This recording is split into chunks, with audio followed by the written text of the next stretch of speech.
vous lui en voulez toujours. On vous a dit de pardonner, mais à l'intérieur, ça passe pas. Je suis Isabelle Loire, créatrice de la méthode EsoCosma. Aujourd'hui, je voudrais qu'on parle d'une émotion qui est souvent mal comprise, le ressentiment. Le ressentiment, c'est ce qui reste quand quelque chose a été vécu, mais pas reconnu.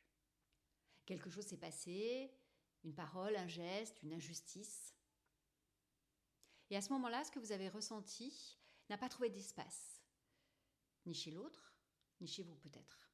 Et alors, l'émotion, elle est restée coincée là, elle n'a pas circulé, c'est comme si elle s'était mise de côté, en attente. On croit parfois que le ressentiment, c'est un manque de maturité émotionnelle. Je dirais que c'est plutôt un problème de timing. On vous a demandé ou vous vous êtes forcé à comprendre, à relativiser, à pardonner trop tôt, avant même d'avoir pu comprendre vous-même ce qui était en train de se passer, ce qui était en train de se jouer, avant même d'avoir eu le temps de ressentir ce que vous sentiez et ressentiez à ce moment-là. On vous a peut-être dit c'est pas si grave, il faut relativiser, sois la personne la plus sage. Alors vous avez essayé vraiment, mais quelque chose en vous disait non, ça va pas. Le ressentiment a des formes très discrètes. C'est pas forcément explosif, c'est souvent très silencieux. Ça peut être une fatigue émotionnelle, ça peut être une distance intérieure, ça peut être une froideur qui s'installe et que vous ne comprenez pas vous-même. Ou cette phrase qui revient sans cesse.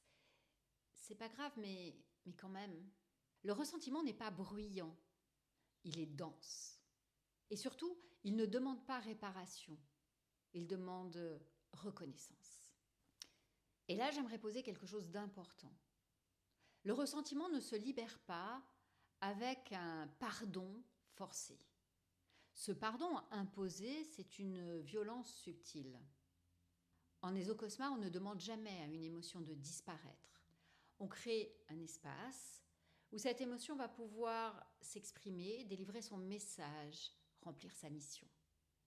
Déposer le ressentiment, ça n'est pas accuser, ça n'est pas revivre l'histoire, ça n'est pas régler ses comptes. C'est simplement permettre à une partie de vous de dire « voilà ce que j'ai vécu et voilà ce que ça m'a fait ».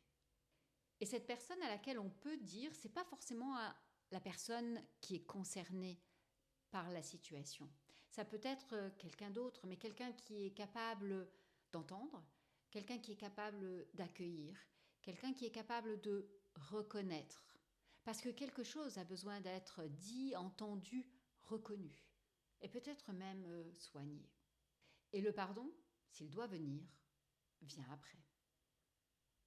Naturellement, sans effort, sans injonction. Je vous propose un exercice très simple.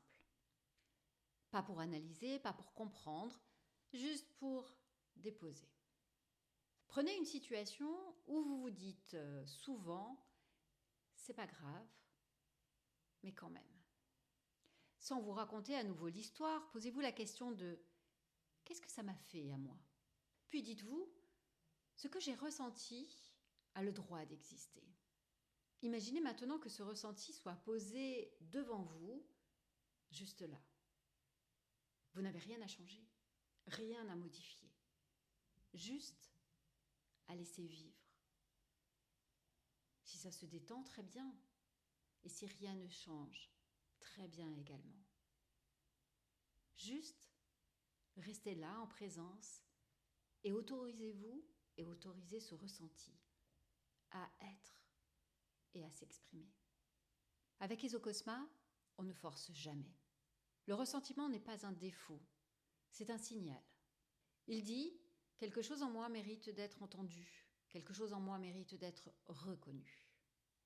Et souvent, le jour où vous cessez de vouloir vous en débarrasser, c'est le jour où il commence à se transformer. Je vous remercie. Je vous souhaite de belles découvertes. Si ce sujet vous a intéressé, abonnez-vous à notre chaîne YouTube @EsoCosma et je reviendrai chaque mois avec une nouvelle vidéo. Merci beaucoup. À très bientôt.